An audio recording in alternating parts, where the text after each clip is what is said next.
right, we call her the Thrillbilly Gourmet because that's what she named herself, and she's continuing her Kids in the Kitchen series, and we're talking about how important it is to get your kids involved in dinner time. That's right. And not just in dinner time and at the table, which is critical, but with food prep, because kids love to help in the kitchen. And there are ways to make sure that they can help and learn at the same time so that they understand what they're eating and eventually how to make it happen for themselves in a good way. And last time you brought your youngest son, and we made a little chicken pot pie that he came up with. Right. And now we're kind of going to your next oldest. So what's your name? Bladen. Bladen? Yes. Okay. This is Bladen. Bladen is 8, and he's in the 3rd grade. And you've got the tallest kids. I know, isn't that awesome? Yeah. Because they eat so well. That's right. They eat their spinach like Popeye the Sailor Man. Right. Well, in 3rd grade, they've learned some fractions. They know how to read. And this is the age at which they can start reading recipes on their own. And you can incorporate a lot of their school lessons into what you're doing in the kitchen.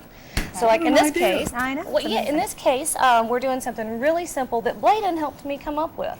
Loves fried chicken, but I don't do children around hot oil. Yeah, we don't like that. That's just a little over for me. You know, that's my job. You actually have a zone, Braden. Yeah. Is there a zone? What's the zone? You can't go in the kitchen and if my mom's not cooking or.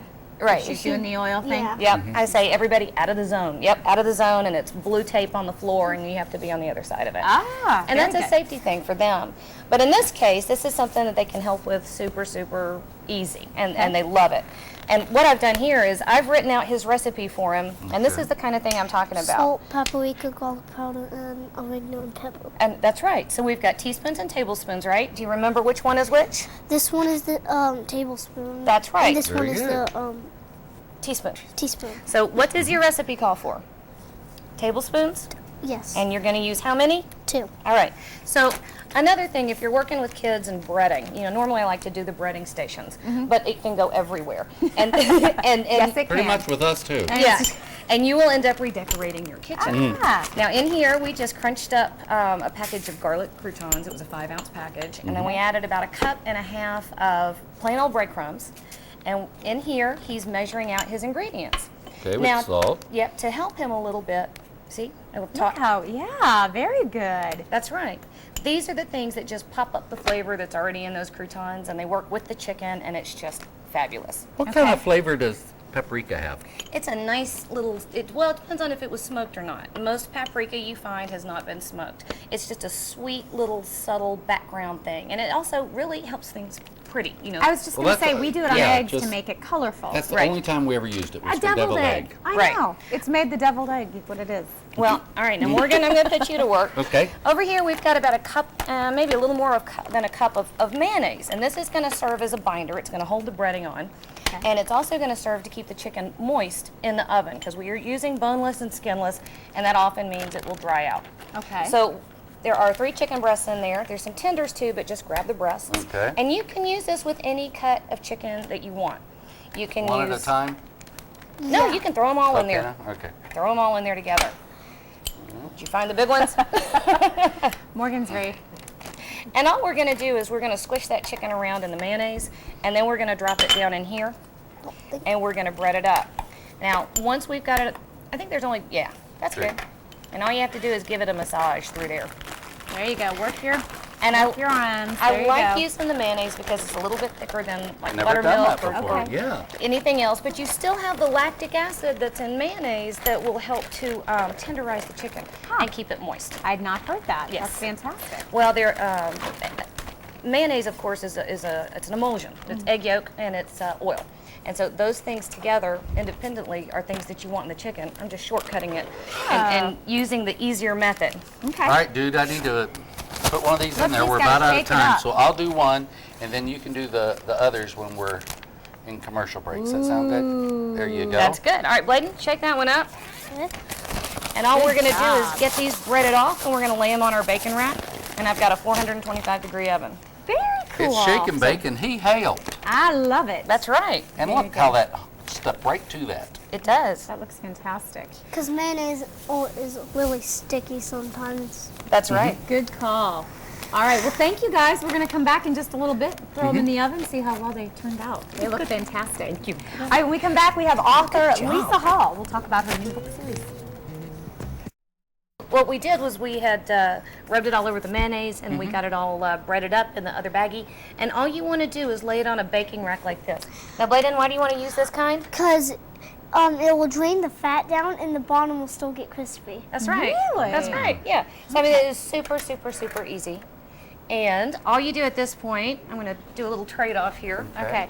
And I will tell you, do you like chicken tenders? Yes. Okay. Most kids, even picky eaters, Alex, my 6-year-old, is ridiculously picky. But chicken They will tenders, eat a that's chicken one of tender. those things they will eat. And I love that it's baked and not fried this Right. way. So it's a little bit healthier. And you can save money also by buying the Okay. chicken breast and just cutting Yes. it into the tenders. Indeed. So we're coming right Ahead here of like time. this. Okay. Now, it's really important. This went in a 425-degree And oven. see, all the fat is drained down. I do, See and that? I That hear is it. amazing. That's Hear it? right. Now, it's really important anytime you do a protein that you let it rest when it comes off. And that's because when you're cooking meats, all the juices inside rush to the surface. When you let it rest, give it 5 or 10 minutes to just sit. It won't get cold. But what will happen are the juices will relax back through the meat. I like to think of it as like, it's had a workout, and and if you cut it now, all the juice is going to go out.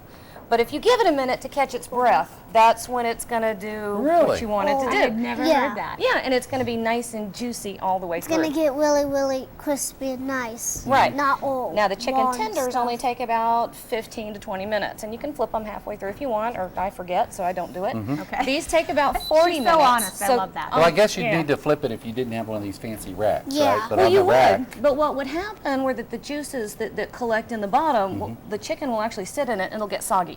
So you really do want to use a rack if you have one, if you can. They're super dirt cheap. You can pick them up anywhere. But this is what you end up with, and this is Bladen's chicken.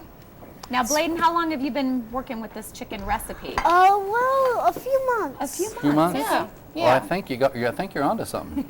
What's your favorite part about helping Mom in the kitchen? Pretty much taking the chicken, mushing it up with all the ingredients. Yeah, kids It's just love fun. tactile anything, and if you can get their hands in it, it's awesome. Very cool. What else do you make?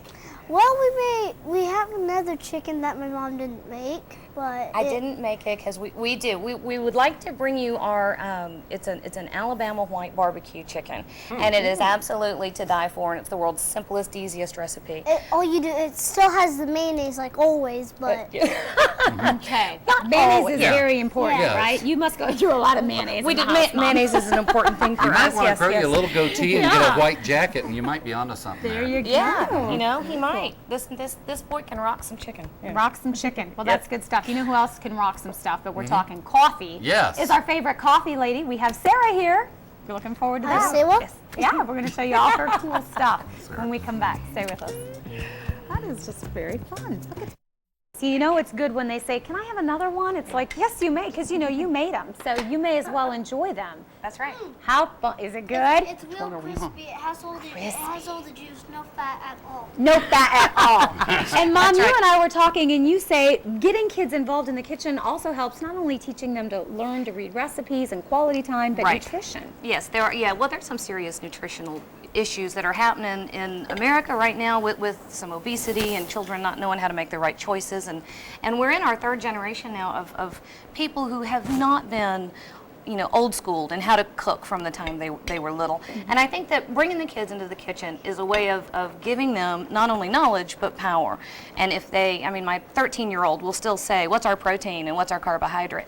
And yeah, he's gotten a lot of that from me, but he also understands even at this age, what fuels his body is what he puts into it, and he knows how to begin making some of those choices. I think it's very critical. It's very important. And we can get your videos on YouTube On and on YouTube? Facebook. Yes. And you're all about it. Everybody's That's on right. that cool stuff, man. YouTube, Facebook, Yeah. all over Thank you it. so much, and thank you, sir, for coming in and sharing your recipe with us. Thank you. Thanks Thank for you. the chicken. Well, and thank you for having us back. We have a great time coming up here, don't we, buddy?